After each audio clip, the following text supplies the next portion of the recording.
Have you ever held a rifle at 3 a.m., knowing someone in the darkness is pointing one right back at you? I haven't, but Yigal has. He's 20 years old, and he does this 6 nights a week. Welcome to the real life of Israel's special forces, where the line between boy and soldier disappears in the darkness of Nablus. Précis, ouais. Tu tires à chaque opération? Non, non. C'est rare? C'est pas rare, mais pas à chaque opération.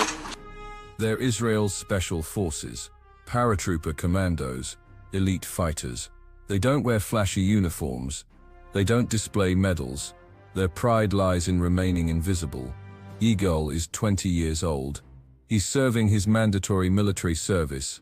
His specialties, capturing or eliminating Palestinian fighters.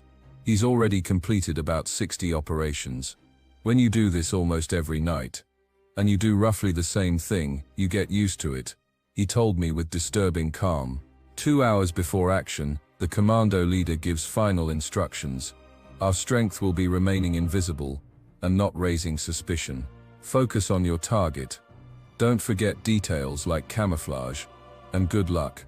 It's 1 a.m. The unit is moving into action. They carry Vezo rifles, 600 cartridges, some grenades. But what military manuals don't explain is the psychological weight of knowing that, just blocks away, another young Palestinian holds his rifle with the same determination. This isn't a war of generals. It's a war of boys who learn to shoot before they learn to drive.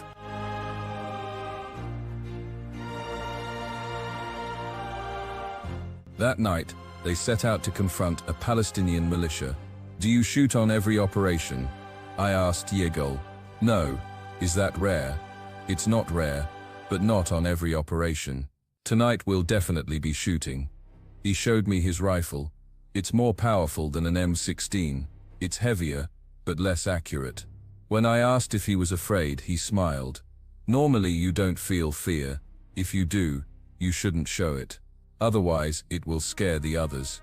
The fight is very psychological. This is where modern war reveals its rawest truth.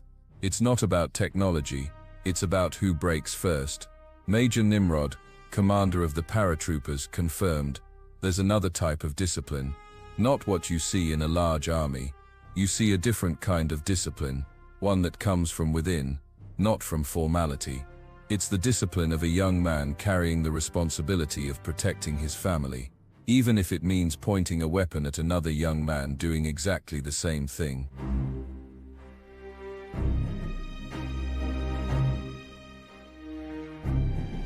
At 5 p.m., the unit gathers.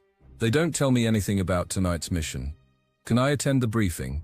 Can I attend the briefing? No. Is it secret? Yes. It's really impossible. Meanwhile, on the other side of Nablus, Palestinians barricade themselves in their homes, watching from behind closed windows. Children challenge Israeli patrols crossing the city. Why do you do this? I asked a young Palestinian throwing stones at armored jeeps. He answered with a question. Why do they tear down our trees? This is how the cycle feeds itself. Every action generates a reaction. Every reaction, a new action. Israeli military bulldozers rip out trees along the streets, a headquarters ordered to prevent sniper ambushes. Young Palestinians see this as destruction of their land. God is great. Children shout as soldiers fire automatic weapons to disperse them. A few days later, 2 Palestinian extremists managed to pass through all checkpoints with their vehicle loaded with explosives. 14 Israelis die that night, and so retaliation begins.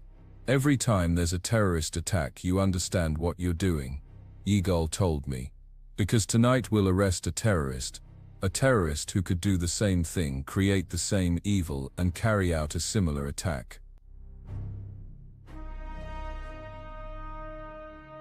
Not all soldiers here are native Israelis.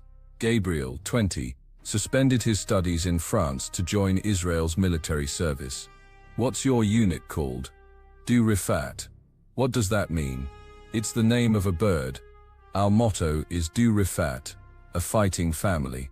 It really is a family. He introduced me to his comrades. Erol, the comedian, the tough guy, the hard man Evgenev, the sniper Nick with his grenade launcher. Do you have friends like these in France? Let's say my friends in France don't carry weapons.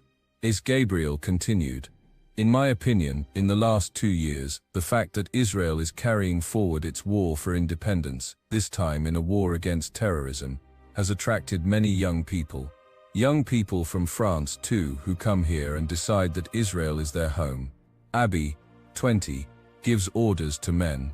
She's accompanied by a Bedouin tracker, the only man capable of confirming footprints on the ground. Do you like this work? It's a bit difficult, but yes, I like it. It's an experience for women to have this role. Rachel decided to put her life at risk, like the others. She had to undergo a rigorous selection process. I feel honored to be in TAL, the Israel Defense Forces. Why is it an honor? Because this is my country and I protect it. At 11 p.m., the start of the night mission. They head out to fight on a bus, like a soccer team. We're still young, so we can feel things like young people. This is good, a soldier told me. When you eat ice cream, when you drink chocolate, or laugh a lot, later when you have to be serious, you're serious too. But we try to have fun. It's much easier that way. 3 hours before the attack, officers show a Hollywood war movie about terrorists. This is a movie, but this is the real world. Now I can smile, but when I'm fighting, nothing makes me smile. It's 1 a.m. The operation begins as armored vehicles leave the base outside Nablus. From this moment, they're in occupied Palestinian territory. With lights off, the truck drops the unit in the heart of Nablus, a city Israelis consider a breeding ground for terrorism. Once out of the truck, the commandos are exposed. They could be targeted at any moment. The top priority is not to be seen or heard. This footage was shot in total darkness. The white halo around the image isn't a spotlight but an infrared lens invisible to the naked eye. Look and see if anyone's in the window. The unit works as a team. The first member leads the way and protects the trail. The second is the sniper, the marksman. The last provides rear security. Covering their backs, progress is slow. The unit must cross this neighborhood to reach a hill overlooking the old city. Down there in that Nablus street is where Israeli patrols are shot at almost daily from building windows. There's the Israeli armored jeep, which will serve as bait. With the engine revved, it simulates a breakdown to draw Palestinians from hiding. From their position on the hilltop, the commandos will locate the source of gunfire and respond. 1 hour, 2 hours, 3 a.m. They didn't come. No, nothing. Not a single shot. Not even a shadow behind the windows. The unit was likely spotted by Palestinians. Now they need to withdraw. For the unit, this is the most dangerous part of the operation. They need to get back to Nablus. In turn, they risk falling into an ambush, especially if seen. Finally, they reach the armored vehicle that will take them back to base. It seems that tonight, Palestinians didn't have, or no longer had, the means to engage in a fight. But tomorrow will be another night, and another confrontation, and another young Palestinian pointing his weapon at another young Israeli.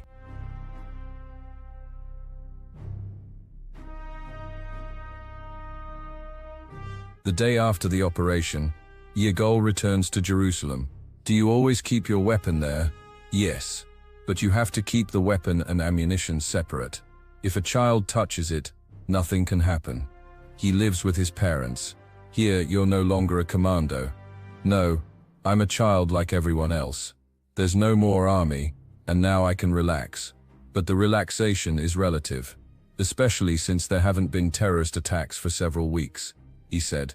Jerusalem, the holy city, breathes a rare moment of calm, but in Nablus, life remains difficult. I returned to that Palestinian city, partially destroyed by fighting, just days after the night operation. I found the men and women who had barricaded themselves in old city buildings, watching us from behind their closed windows. Where do you live? I asked a woman holding a child. Right here. Young Palestinians never take their eyes off the jeep protecting the bulldozer. They know that's where the danger is. There they go. Automatic fire from the jeep to disperse and intimidate children. We clearly see the soldier firing in the direction of children near our camera. God is great, these children shout. A few days later, following the violent scenes we witnessed in Nablus, 2 Palestinian extremists managed to pass through all checkpoints with their vehicle loaded with explosives. 14 Israelis died that night. Ordinary passengers on a bus against which the 2 terrorists threw their rolling bomb. This happened after 45 days without terrorist attacks. In Jewish tradition, it's said that every part of a body that was killed must be buried. We have to do this according to the rules of our religion. We put the small parts in a bag and bury them. Recognizable body parts are sent to the forensic department. After each attack, there's retaliation. Terror is met with repression. In the following hours, the entire Israeli army springs into action, starting with special units, including Yigals. This reminds them why they're here, and that what they're doing is right, he told me. We arrived at the 5th and final night of the razing of Jenin city. It's the final phase of the operation launched by the Israeli army after the attack that claimed 14 lives in northern Tel Aviv. It begins with the explosion of the suicide bomber's house. Engineers place their charges, and the house is leveled. Next comes the systematic search of Jenin, a nighttime operation mobilizing hundreds of Golani Division soldiers. One officer explains, "The mission is to go house to house, looking for wanted people, ammunition, illegal substances, whatever we can find. Open up, open up." Several of the commandos I followed speak or understand Arabic. Only Palestinian men are stopped for identity verification and occupation checks. "Nadia, Samia, come here. Everyone's here. I want to check if anyone's missing." "Nasam, Sada, that's everyone. Look, it's not right. They're small children, little girls. Calm down, it's okay." No one opens, but the house is occupied. Soldiers heard whispers. Finally, the Palestinian neighbor comes down to prevent an incident with Israelis. "Tell him to open, or he'll break the door." Open the door. Inside the house is a woman alone with her 2 children. That's why she didn't want to open the door. "Who's inside the house?" "Me and my children." "Don't move. Where's your husband?" "He's working. He's a night guard." In the next room, there are unmade beds, perhaps still warm. "Do you think there were more people in this house?" "Can't tell. There are many houses with many beds. We can't assume how many people are there." Throughout the night, on the 5th and final night, all houses in Jenin are searched. All men are gathered, neighborhood by neighborhood. Those who are wanted are arrested and handcuffed. It's very dangerous work. These days, having coffee in Tel Aviv is dangerous too. When there are children, there's no violence. I stroke their head and try to calm them. I make them laugh, ask questions, I talk to them. It's the end of the night, the end of Operation Advance Guard. The Golani Division commandos, under military intelligence orders, arrested only 9 Palestinians suspected of having direct or indirect links to terrorist networks. The 9 suspects leave Palestinian territory and are taken to Israel for interrogation. The Palestinians don't know where they are or where they're going. I asked the guards, all between 19 and 21 years old, "Do you like this work?" "Not really." "Why?" "I do. We're fighting terrorism. If it weren't for us, many more Jews would be killed." "Is it normal for a 20-year-old to live like this?" "Normal life in Israel is being 18, 19 and 20 years old, being in the army. This is normal life in Israel. This is reality. Do you think peace is possible?" "I hope so. Hope that peace is possible, that we finally have peace." As I write this chronicle, another bus leaves Tel Aviv. Another young Palestinian carries a heavy backpack. Another Israeli soldier checks documents at the border. And the question echoing in my mind is simple. How many more generations will have to go through this before we understand there are no winners in a war where everyone loses? Wars don't end with treaties. They end with stories, with names, with mothers lighting candles in the dark. This is Yigal's chronicle, Abby's, Gabriel's, the young Palestinian who threw stones at an armored jeep, the woman in Jenin who protected her children with her body.